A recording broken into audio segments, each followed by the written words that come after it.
Di episode ini, kita akan menampilkan form submission. Nah, sebelumnya kita udah berhasil untuk menampilkan setiap kali kita bikin new note. By the way, ini sebelumnya namanya new post, tapi di main header saya ganti sekarang jadi new note karena setiap kali kita klik button new note ini, dia manggil komponen new note ini ya, teman-teman. Jadi saya samain supaya nggak bingung. Nah, setiap kali kita isi form ini dan submit ya, teman-teman. Ini kita udah berhasil nampilin di console log. Kita bisa tampilin di sini karena di code kita di new note kita masukin ini ke console log note datanya. Note data ini adalah isinya title dan description. Nah, tapi kita nggak mau masukin ke console log ya, teman-teman. Kita mau masukinnya note-nya ke komponen notes di sini. Nah, di sini kita udah ada satu note, yaitu note 2 belajar Python dari 0. Ini adalah hasil dari hardcode ya.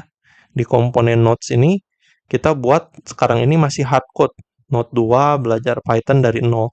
Tapi kita nggak mau hardcode seperti ini. Kita mau setiap kali kita isi formnya, submit, ini nambah-nambahin terus si note di sini. Dan itu dinamis, nggak hardcode kayak gini. Nah, caranya gimana untuk kita bisa pindahin data dari komponen new note ke notes ini? Caranya adalah setiap kali kita pindah-pindahin data dari komponen satu ke komponen lainnya, kita harus masukin sebagai state ya, teman-teman. Sama seperti sebetulnya si title dan description ini juga adalah state. Kita udah masukin sebagai state title, state description. Nah, tapi si note data ini nanti kita masukin lagi sebagai state yang lain, gabungan dari title dan description ini. Oke, kita mau buat nama state-nya sebagai post ya. Jadi seperti biasa kalau buat state kita buat constant di sini.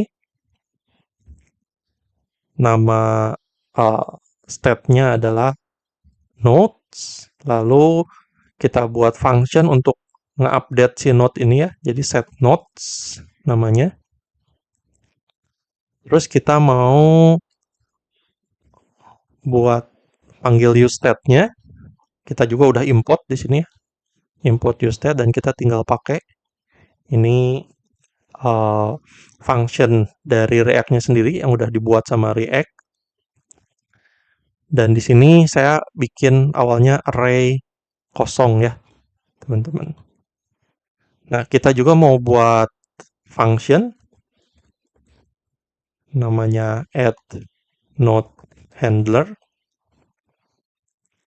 dan kita masukin node data ke sini. Node data ini adalah dari hasil kita nge-submit form yang ngisi form, dan ini disimpan isi dari formnya ke node data.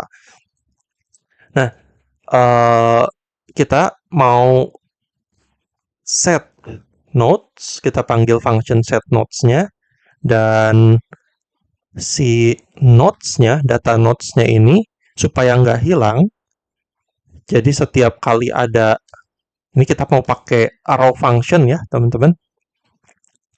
Setiap kali ada node data, ini kita mau gabungin dengan nodes yang sebelumnya. Nah, ini kita pakai spread operator di sini untuk ngambil isi dari si array nodes kayak gitu. Ini konsep dari ES6 ya, teman-teman. Jadi ini arrow function, dan ini itu adalah spread. Spread ini adalah untuk ngambil array, isi array dari si nodes. Jadi ini digabung. Artinya setiap kali ada form submission, begitu untuk node submission yang pertama, dia akan masuk sebagai node, diisi ke nodes ini. Dan digabungin dengan node yang sebelumnya. Sebelumnya masih kosong, jadi cuma node data aja. Tapi begitu ada submission yang kedua, node data yang kedua, kita ngisi si formnya untuk yang kedua kalinya ya. Ini ada error karena belum beres code-nya. Form yang kedua nanti masuk lagi ke sini, digabungin dengan yang sebelumnya, disimpan lagi ke si data node gitu. Jadi kita nggak kehilangan node submission yang sebelumnya gitu. Nah, sekarang kita gimana cara kita panggil function ini, add node handler. Kita masukin function add node handler ini sebagai prop ya teman-teman. Jadi kita bisa tambahin prop di sini on add node, kita panggil functionnya. Karena ini kita panggil child komponen ya, komponen di anaknya ke bawahnya. Child komponen ini kita masukin prop add node. Nah, on add node ini kita harus masukin juga ketika ke komponen new node ini di propnya di sini. Sebelumnya kita udah punya on cancel, sekarang kita tambahin on add node.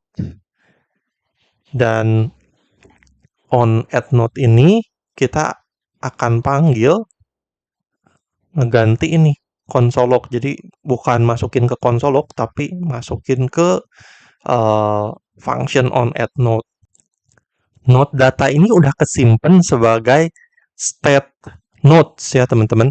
Tapi gimana caranya menampilkan state nodes ini sebagai HTML? Nah, caranya adalah kita akan map setiap isi dari nodes ini menjadi HTML, teman-teman. Kita mau ganti hardcode ini dan kita mau buat kita mau map si nodes-nya.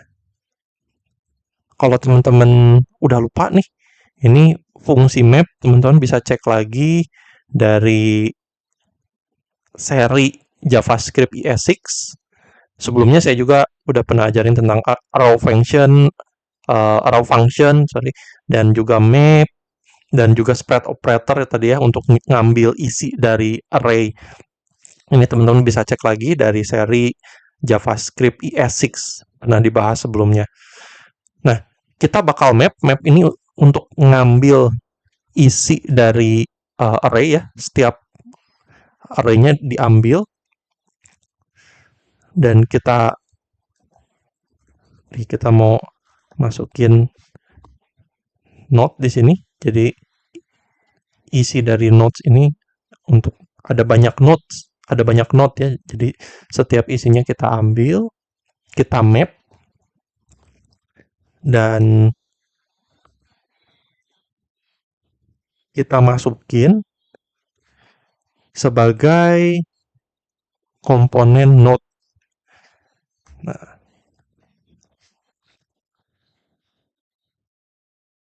di sini kita panggil komponen node. Jadi komponen node ini adalah komponen custom kita ya. Jadi node ini isinya adalah div yang isinya ada 2 paragraf, title dan description. Nah, ini dia punya props, tapi sebelumnya kita pakai general ya, props. Sebetulnya kita bisa breakdown juga. Kalau kita ganti, kalau kita mau langsung ambil isinya, ini kita bisa panggil langsung title, description kayak gitu. Kalau props ngambil segala macam, tapi kalau kita mau spesifik kita bisa ganti seperti ini ya. Nah, si node ini kita bakal panggil komponen node ini dan kita panggil juga props-nya. Props-nya ada 2 tadi title. Title ini kita bisa panggil dari si node .title terus prop descriptions ini dari node.descriptions. Nah, node.title ini adalah isi dari si state nodes ya. State nodes ini sebetulnya adalah node data. Nah, note data ini punya dua isi nih, title dan description. Jadi note titik title itu dia ngambil ini, dia ngambil state title.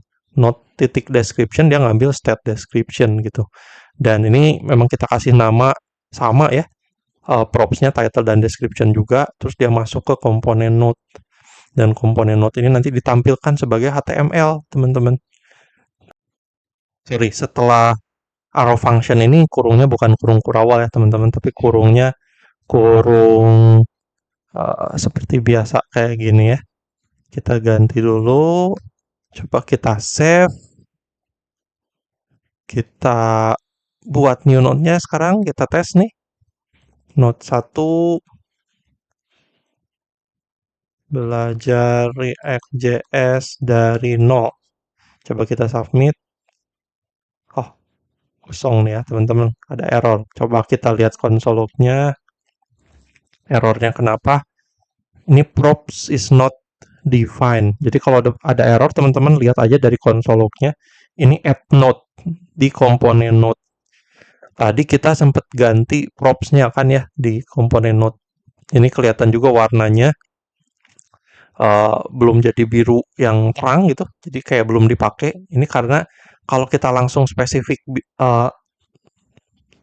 untuk nulis props-nya kayak gini, kita nggak usah panggil lagi uh, props dot titik gini, tapi langsung isi atau nama si propsnya. Nah, kita harus hapus tadi propsnya ya. Nah, sekarang kelihatan warnanya udah jadi biru terang. Coba kita save lagi, kita coba lagi. Sekarang ya, close dulu konsolnya. Sekarang note 1 lagi, belajar React.js dari nol. Coba kita submit. Nah, sekarang muncul teman-teman. Kalau kita buat note yang kedua, note 2, belajar Java dari nol. Kita submit lagi. Nah, sekarang note keduanya nambahin. Kayak gitu ya, teman-teman. Tapi kalau kita refresh, ini note-nya hilang ya, teman-teman, karena ini baru front end-nya aja. Nanti untuk seri lanjutannya, kita bakal bikin integrasi dengan back end-nya. Jadi kalau kita bikin note, si note-nya ini bakal kesimpan di back end. Seperti itu. Terima kasih sudah menonton video ini sampai habis ya, teman-teman. See you in the next video. God bless you.